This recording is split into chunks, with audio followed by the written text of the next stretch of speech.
திண்டுக்கல் அப்துல் கலாம் நற்பணி மன்றத்தின் சார்பாக 33ஆம் ஆண்டு பொங்கல் விளையாட்டு விழா நடைபெற்றது.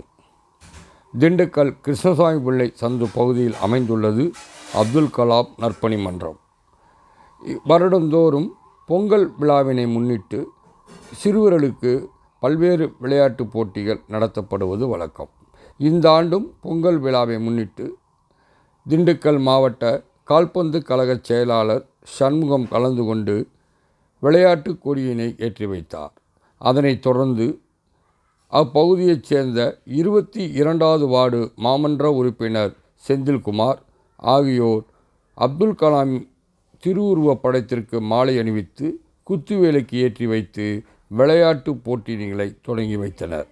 அதனைத் தொடர்ந்து அப்பகுதியில் உள்ள சிறுவர் சிறுமிகளுக்கு போட்டிகள் நடத்தப்பட்டன. பெண்களுக்கான கயிறிழுக்கும் போட்டி சிறப்பாக அமைந்திருந்தது.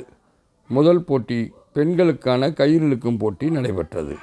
அதனைத் தொடர்ந்து அப்பகுதியில் உள்ள சிறுவர் சிறுமிகளுக்கு பாட்டில்களில் தண்ணீர் நிரப்புவது, சாப்பிடும் போட்டி மற்றும் 100 மீட்டர் 200 மீட்டர் என பல்வேறு போட்டிகள் நடத்தப்பட்டன.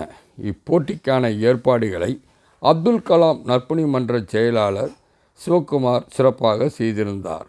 மேலும் இவ்விழாவில் அப்பகுதியைச் சேர்ந்த செல்வம், சாந்தகுமார், சிவக்குமார், பாலமுரளி, லட்சுமணதாஸ் மற்றும் அயோத்தி, சங்கர், ரமேஷ் உள்ளிட்ட ஏராளமானோர் கலந்து கொண்டனர்.